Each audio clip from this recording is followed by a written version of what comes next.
કારણ કે તમારી ઉંમર જ્યાર તક ગુજરાત સમજવાની આવી ને ત્યાર સુધી તમે આ રાજ્યના મુખ્યમંત્રી તરીકે નરેન્દ્રભાઈને જે જમ્મુ કાશ્મીરમાં તિરંગો લહેરાવા ગયેલા હતા એ જમ્મુ કાશ્મીરના લાલ ચોક પર તિરંગો લહેરાવવાની બદલે અમને એટલા દંડા મારેલા હતા કે દિલ્હીની ફોર્ટિસ હોસ્પિટલની અંદર અઠવાડિયા સુધી અમને લોકોને દાખલ કરવા પડેલા હતા। રાજ્યના નાયબ મુખ્યમંત્રી હર્ષ સંઘવી આ કાર્યક્રમની અંદર તેઓએ હાજરી આપી હતી। રાજનીતિ તમારામાં સમજ આવી ત્યારે ગુજરાતના સીએમ નરેન્દ્ર મોદી હતા। થોડું રિસર્ચ કરજો, નેતાઓ વચન ભૂલી જાય છે તેવી પણ વાત હર્ષ સંઘવીએ કરી અને કહ્યું કે મેં જમ્મુ કાશ્મીરમાં દંડા પણ ખાધેલા છે।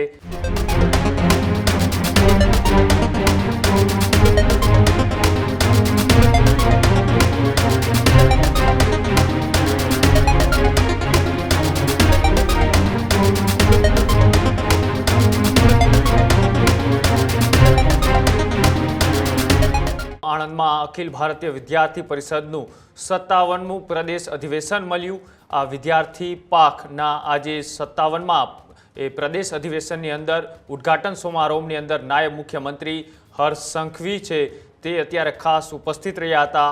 રાજ્યના નાયબ મુખ્યમંત્રી હર્ષ સંઘવી આ કાર્યક્રમની અંદર તેઓએ હાજરી આપી હતી અને સાથે જ હર્ષ સંઘવીએ આ કાર્યક્રમની અંદરથી રાજકારણી નેતાઓના વચનો અને તેમની જે ભૂલો હોય તેની લઈને પણ વાત કરી હતી અને સાથે જ કહ્યું હતું કે તમે બધા ખૂબ જ ભાગ્યશાળી છો તેવી વાત હર્ષ સંઘવીએ કરી હતી।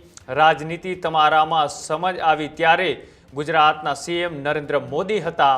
એ વાત એ સામે બેઠેલા અધિવેશનમાં આવેલા અને ભારતીય વિદ્યાર્થી પાકના જે કાર્યકર્તાઓ હતી તેમને કહ્યું તમે દેશને સમાજના સમાનતાથી જે રીતના અત્યારે આગળ વધી રહ્યો છે તેની પણ વાત કરી હર્ષ સંઘવીએ અને સાથે જ કહ્યું કે પ્રધાનમંત્રી નરેન્દ્ર મોદી છે, તમે દેશને સમાજતા થયા ત્યારથી આ દેશની અંદર વિકાસની શરૂઆત થઈ ચૂકી છે અને સાથે જ કહ્યું કે પહેલાંથી પરિસ્થિતિઓનો અંદાજ જરૂરી અલગ હતો પણ સાથે સાથે હવે થોડું રિસર્ચ કરજો, નેતાઓ વચન ભૂલી જાય છે તેવી પણ વાત હર્ષ સંઘવીએ કરી અને કહ્યું કે મેં જમ્મુ કાશ્મીરમાં દંડા પણ ખાધેલા છે। આવી વાત એ હર્ષ સંઘવીએ આ અધિવેશનમાંથી કરી હતી અને જ્યારે સામે 57મા પ્રદેશ અધિવેશનમાં આવેલા કાર્યકર્તાઓ, વિદ્યાર્થીઓ અને નેતાઓને સંબોધન કરતા હર્ષ સંઘવીએ શું કહ્યું આવો તે પણ જોઈએ। આપણે આપણા વ્યવહારો, આપણા કાર્ય એ બધા જ આપણા વિચારોને શોભે તે જ પ્રકારે આગળ વધારીએ તેવી બી હું આપ સૌ લોકોને ખાસ આ પલે કહેવા માંગુ છું। ઘણીવાર રાજકારણમાં ખૂબ ધ્યાનથી સાંભળજો,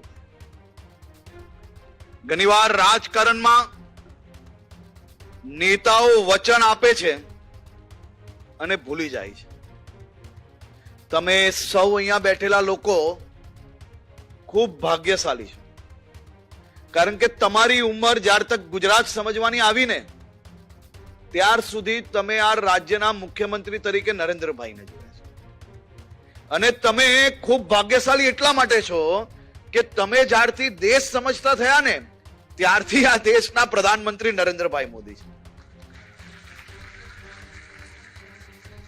અહીંયા ઇતિહાસના જાણકારી ધરાવતા વિદ્યાર્થીઓને હું વિનંતી કરું છું, પહેલાની પરિસ્થિતિઓનો અંદાજો જરૂરથી લેવો, થોડું રિસર્ચ કરજો એટલે તમને આ વસ્તુ મારી ધ્યાનમાં આવશે કે રાજકારણમાં નેતાઓ જે વચન આપે છે ને એ ભૂલી જાય છે એવી કહાવત હતી પરંતુ નરેન્દ્રભાઈ આ કહાવત બદલી લીધી અને મને ગર્વ થાય છે કે અહીંયા બેઠેલા સૌ લોકોની વિચારધારાના એક પછી એક ઐતિહાસિક કામો પૂરા થયા અને આ દેશના વિકાસમાં એ કાર્યો, એ ઐતિહાસિક નિર્ણયો એ આજ સુધી નહીં પરંતુ આવનારા વર્ષો વર્ષ આદિ અનાદિ કાલ સુધી યાદ રાખવામાં આવશે।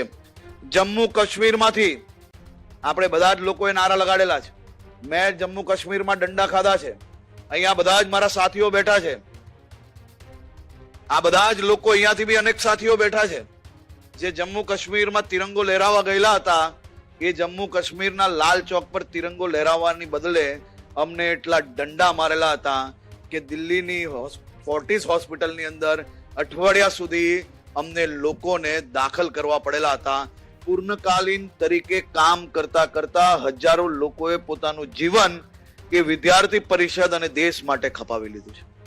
ત્યારે આપણે સૌ જવાબદાર યુવાન નેતાઓ આપણે જે સપનું જોયું ને એ સાકાર કરવાની હિંમત ધરાવતા કાર્યકર્તાઓ છે. અને એ સપનું ત્યારે જ સાકાર થશે જ્યારે આપણે સૌ લોકો અથાગ મહેનત અને પ્રયત્ન કરશું. અને મને વિશ્વાસ છે કે મારા યુવાન સાથીઓ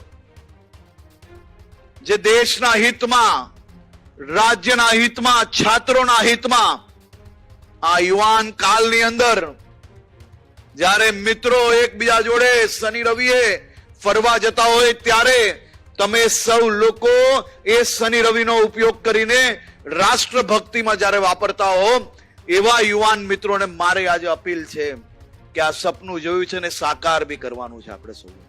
અને સપનું 100% સાકાર થશે. તમારી આંખોમાં જે વિશ્વાસ છે, તમારી આંખોમાં આ વિશ્વાસ જે છે એ જ કબૂલ કરે છે કે આપણે લોકો રાત દિવસ મહેનત કરીને સાથે મળીને આ બધા જ વિષયો પર આવનારા દિવસોમાં કામ કરશો. અને કામ કરીને છાત્રોના ભવિષ્ય વધુ ઉજ્જવલ કરવા માટે રાજ્યના દેશભક્તિના વિષયોને વધુમાં વધુ આગળ વધારીને આપણે સૌ લોકો કામ કરશો એવો મને 100% વિશ્વાસ છે.